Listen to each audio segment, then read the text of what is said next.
আসসালামু আলাইকুম। কৃষি এগ্রো নার্সারির পক্ষ থেকে স্বাগতম। এটা হচ্ছে অরিজিনাল বাড়িটু জাতের লম্বা পটল। দেখেন কি পরিমাণ বাড়িটু জাতের লম্বা পটল ধরে, এই দেখেন ধরে আছে, থোকা থোকা পটল ধরে আছে।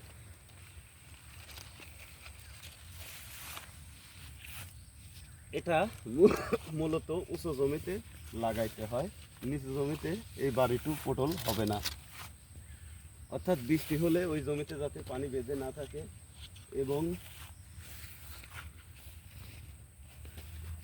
আপনারা যে পটলটা চাষাবাদ করবেন চারাটা রোপণ করতে হবে লাইনে 2 হাত পর পর, এক লাইন থেকে আরেক লাইন 5.5 হাত পর পর পটলের চারা রোপণ করতে হবে।